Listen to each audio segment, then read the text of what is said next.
দ্বিতীয় বিশ্বযুদ্ধের পর থেকে যে আটলান্টিক সামরিক জোটকে পশ্চিমাদের অজেয় সুরক্ষা কবচ মনে করা হতো, আজ রাতে সেই ন্যাটোর কফিনে চূড়ান্ত প্যারেকটি পুঁতে দিলেন মার্কিন প্রেসিডেন্ট ডোনাল্ড ট্রাম্প। ন্যাটোর অভ্যন্তরীণ কোন্দল এখন প্রকাশ্য গৃহযুদ্ধে রূপ নিয়েছে। তেহরানের বিরুদ্ধে ওয়াশিংটন ও তেল আবিবের চাপিয়ে দেওয়া অবৈধ যুদ্ধে ন্যাটোকে ঢাল হিসেবে ব্যবহার করতে না পারায় এবার পুরো ইউরোপীয় মিত্রদের ওপর নজিরবিহীন প্রতিশোধ নিতে শুরু করেছে ট্রাম্প প্রশাসন। আন্তর্জাতিক সংবাদ সংস্থা রয়টার্স আজ রাতে এক বিস্ফোরক প্রতিবেদনে নিশ্চিত করেছে, আমেরিকা এবার ন্যাটোর সামরিক প্রতিশ্রুতি থেকে নিজেদের সম্পূর্ণ প্রত্যাহার করে নেওয়ার চূড়ান্ত ব্লুপ্রিন্ট তৈরি করেছে। আগামী 22 মে ব্রাসেলসে বসতে যাওয়া ন্যাটোর প্রতিরক্ষা প্রধানদের হাই প্রোফাইল বৈঠকের আগেই পেন্টাগনের অন্দরে চূড়ান্ত হয়েছে ইউরোপকে একলা ফেলে যাওয়ার সেই ক্লাসিফাইড ড্রাফট। মার্কিন যুদ্ধ সচিব পিট হেগসেথ এবং আন্ডার সেক্রেটারি এলব্রিজ কোলবির টিম ইতিমধ্যেই স্পষ্ট করে দিয়েছে, কোনো বড় সংকটে বা বহিরাগত আক্রমণে আমেরিকা আর আগের মতো সামরিক সক্ষমতা নিয়ে ইউরোপের পাশে দাঁড়াবে না। এই মারাত্মক সিদ্ধান্তের পেছনে কাজ করছে ওভাল অফিসের তৈরি করা একটি অত্যন্ত গোপন নটি অ্যান্ড নাইস বা শাস্তির তালিকা।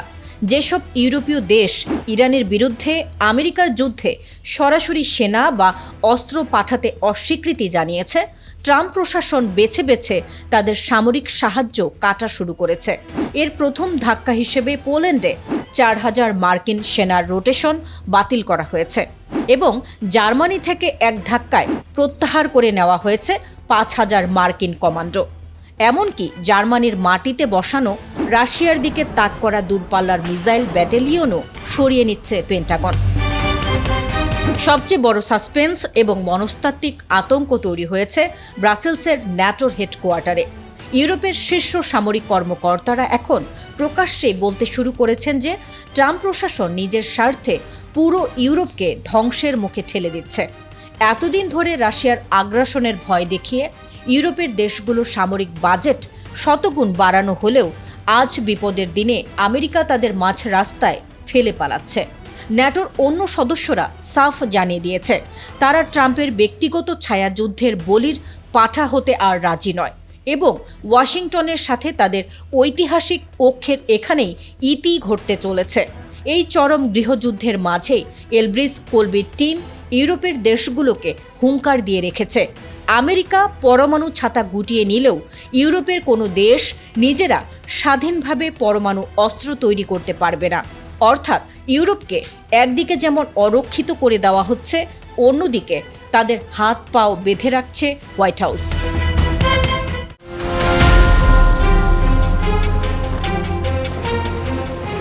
আধুনিক আকাশ যুদ্ধের ইতিহাসে এবং পেন্টাগনের সুরক্ষিত সমরাস্ত্রের ডায়েরিতে আজ রাতে যুক্ত হলো মানব ইতিহাসের সবচেয়ে বড় এবং হাড়হিম করা এক ব্ল্যাকআউট অধ্যায়। ইরানের বিরুদ্ধে চলমান আগ্রাসনে মাত্র 40 দিনের মাথায় আমেরিকার অন্তত 42টি অত্যাধুনিক ও কোটি ডলার মূল্যের যুদ্ধবিমান ও ড্রোন চিরতরে ধ্বংস হয়ে গেছে। মার্কিন কংগ্রেসের সদ্য প্রকাশিত একটি অত্যন্ত সংবেদনশীল রিপোর্টে এই বিস্ফোরক তথ্য ফাঁস করা হয়েছে, যা ওভাল অফিসের নীতি নির্ধারকদের পায়ের তলার মাটি সরাতে বাধ্য করেছে। এতদিন পর্যন্ত মার্কিন লকহিড মার্টিন কোম্পানি বিশ্বজুড়ে তাদের রাডার ফাঁকি দেওয়া যে স্টিলথ প্রযুক্তির রূপকথা বিক্রি করে আসছিল, আজ রাতে ইরানের অত্যাধুনিক বিমান প্রতিরক্ষা বুথের সামনে সেই দম্ভ ধুলোয় মিশে গেছে। মার্কিন সেন্ট্রাল কমান্ডো এবং পেন্টাগনের ভেতরের গোপন তথ্য উপাত্ত বিশ্লেষণ করে মার্কিন আইন প্রণেতারা যে খসড়া প্রতিবেদন তৈরি করেছেন তা এক কথায় নজিরবিহীন। প্রাথমিক হিসেবে এই 42টি আকাশযান ধ্বংসের কারণে আমেরিকার সরাসরি আর্থিক ক্ষতি হয়েছে প্রায় $260 কোটি। তবে ডেমোক্র্যাট কংগ্রেস সদস্য এড কেস এবং সিনেটর উচ্চ পদস্থ কর্মকর্তারা সতর্ক করে বলেছেন, প্রকৃত ক্ষয়ক্ষতির পরিমাণ এর চেয়ে বহুগুণ বেশি, কারণ পেন্টাগন এখনও অনেক যুদ্ধকালীন সত্য ধামাচাপা দিয়ে রেখেছে। এই ধ্বংসযজ্ঞের তালিকায় রয়েছে আমেরিকার সবচেয়ে নিখুঁত 4টি F-15E স্ট্রাইক ইগল, একটি সারা জাগানো F-35A লাইটনিং, শত্রু শিবির গুড়িয়ে দেওয়ার জন্য বিখ্যাত A-10 থান্ডারবোল্ট এবং মাঝ আকাশে তেল সরবরাহের কাজে নিয়োজিত 7টি দানবীয় KC-135 রিফুয়েলিং বিমান। এছাড়া মার্কিন নৌবাহিনীর চোখ বলা হয় যে E-3 সেন্ট্রি এয়ারবোর্ন ওয়ার্নিং এয়ারক্রাফটকে সেটিও ইরানের নিখুঁত ক্ষেপণাস্ত্রের আঘাতে সাগরে সলিল সমাধি নিয়েছে। সবচেয়ে বড় থ্রিল তৈরি হয়েছে আমেরিকার 24টি MQ-9 রিপার ড্রোন এবং অত্যন্ত দামি MQ-4C ট্রাইটন ড্রোনের সম্পূর্ণ নিশ্চিহ্ন হয়ে যাওয়ার ঘটনাকে কেন্দ্র করে।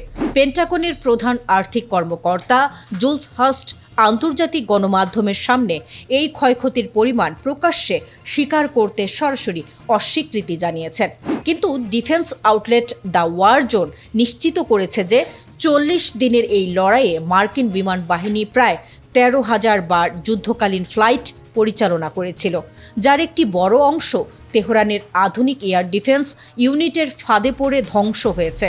খোদ মার্কিন F-35 ফাইটার জেটটিকে আকাশ থেকে নামিয়ে আনা ইরানি সামরিক অফিসার অত্যন্ত দাপটের সাথে ঘোষণা করেছেন যে মার্কিন প্রযুক্তির অহংকার আজ শেষ এবং রাডার ফাঁকি দেওয়ার সেই বিখ্যাত মিথ চিরতরে চূর্ণ হয়ে গেছে। এর বাইরেও আমেরিকা ও ইসরায়েলের অন্তত 170টি ড্রোনকে মাঝ আকাশে স্রেফ খেলনার মতো শিকার করেছে ইরানের বাজ পাখিরা।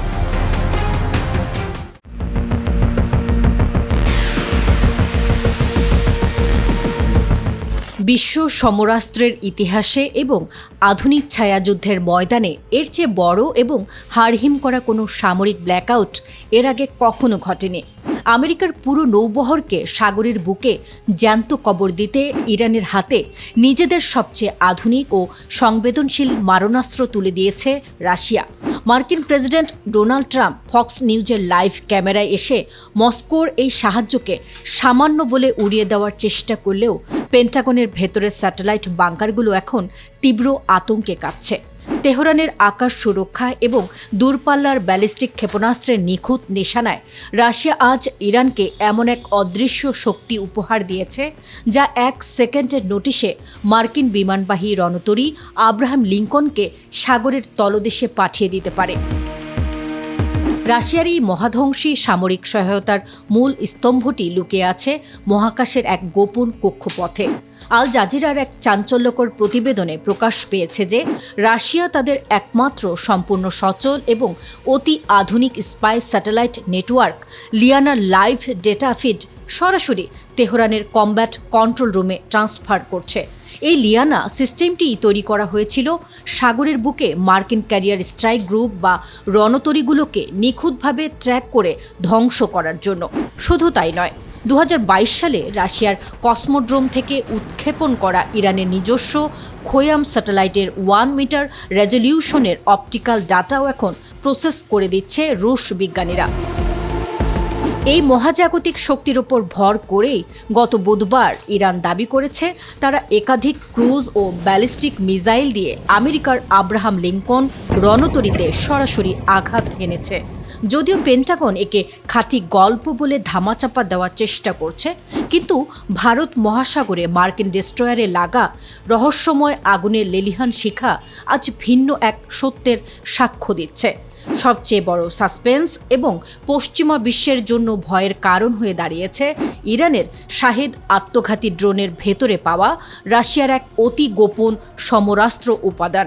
ব্রিটিশ সংবাদ মাধ্যম দ্য টাইমস তাদের রিপোর্টে খোলাসা করেছে যে সাইপ্রাসের ব্রিটিশ বিমান ঘাঁটিতে ইরান সমর্থিত হিজবুল্লাহর চালানো ড্রোন হামলায় রাশিয়ার তৈরি কমেটা বে স্যাটেলাইট নেভিগেশন মডিউল ব্যবহার করা হয়েছে। এটি এমন এক মরণঘাতী অ্যান্টিজেমিং সিল্ট যা পশ্চিমা দেশগুলোর যে কোনো ইলেকট্রনিক যুদ্ধাস্ত্র বা জ্যামারকে সম্পূর্ণ অন্ধ করে দিয়ে ড্রোনকে নিখুঁতভাবে লক্ষ্যবস্তুতে আঘাত করতে সাহায্য করে। রাশিয়া ইউক্রেন রণাঙ্গনে 4 বছর ধরে যে ড্রোন সোয়ার্ম বা ঝাঁক বেঁধে হামলা চালানোর কৌশল নিখুঁত করেছে, সেই একই রণকৌশল আজ তারা ইরানকে শিখিয়ে দিয়েছে। ব্রিটিশ প্রতিরক্ষা সচিব জন হেলিও অবলীলায় স্বীকার করেছেন, মধ্যপ্রাচ্যে পশ্চিমা ঘাঁটিগুলোর ওপর হওয়া নিখুঁত ড্রোন হামলার পেছনে খোদ পুতিনের অদৃশ্য হাত কাজ করছে। বিশ্ব রাজনীতির রঙ্গমঞ্চে আজ রাতে এমন এক হাড়হিম করা সমীকরণ তৈরি হয়েছে যা তৃতীয় বিশ্বযুদ্ধের কাউন্টডাউনকে এক ধাক্কায় শতগুণ বাড়িয়ে দিয়েছে। বেইজিংয়ে শি জিনপিংয়ের সাথে হাই প্রোফাইল বৈঠকে বসার ঠিক আগ মুহূর্তে পুরো রাশিয়ার পারমাণবিক ফোর্সকে যুদ্ধের চূড়ান্ত পজিশনে নিয়ে গেছেন ভ্লাদিমির পুতিন। আন্তর্জাতিক মহলে এখন তীব্র গুঞ্জন, পুতিন চীন সফরে যাওয়ার আগেই পর্দার আড়ালে এক মহাধ্বংসী যুদ্ধের সমস্ত ছক সাজিয়ে রেখেছেন এবং বেইজিংয়ের বন্ধ দরজার ওপারে কেবল তার ফাইনাল অ্যাপ্রুভাল বা চূড়ান্ত সিলমোহর পড়তে যাচ্ছে। ওয়াশিংটনের একক আধিপত্যের কফিনে শেষ প্যারেকটি পুঁতে দিতে চীন ও রাশিয়া মিলে পর্দার আড়ালে যে কত বড় এবং ভয়ঙ্কর এক ব্লুপ্রিন্ট তৈরি করছে তা আজ রাশিয়ার প্রতিরক্ষা মন্ত্রণালয়ের এই এক ঘোষণায় স্পষ্ট।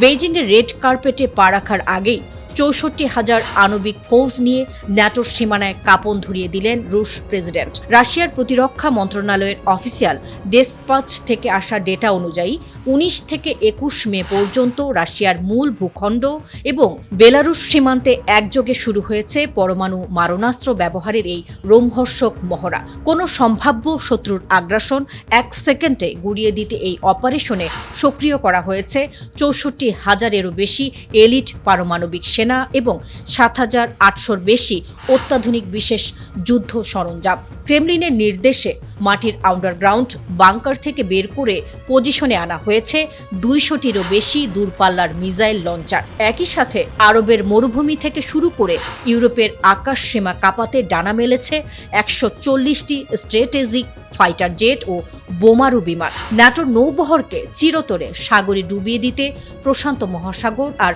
উত্তর মহাসাগরের বুকে অবস্থান নিয়েছে ৭৩টি বিশাল যুদ্ধ জাহাজ এবং ১৩টি ডেডলি সাবমেরিন, যার মধ্যে ৮টিই হচ্ছে সরাসরি পারমাণবিক ব্যালিস্টিক ক্ষেপণাস্ত্র বহনে সক্ষম ক্রুজার। সবচেয়ে বড় সাসপেন্স এবং মনস্তাত্ত্বিক আতঙ্ক তৈরি হয়েছে বেলারুশের মাটিতে মোতায়েন করা রাশিয়ার টেকটিক্যাল নিউক্লিয়ার ওয়েপন বা কৌশলগত আণবিক অস্ত্রগুলোর যৌথ প্রস্তুতিকে কেন্দ্র করে। বেলারুশের বিমান বাহিনী এবং ক্ষেপণাস্ত্র বাহিনী ইতিমধ্যেই রাশিয়ার পরমাণু কমান্ডের সাথে লাইভ ইন্টার অপারেবিলিটি বা যৌথ নিয়ন্ত্রণ প্রতিষ্ঠা করেছে, যা ন্যাটোর পূর্ব সীমান্তে এক অলিখিত ব্ল্যাকআউট তৈরি করেছে।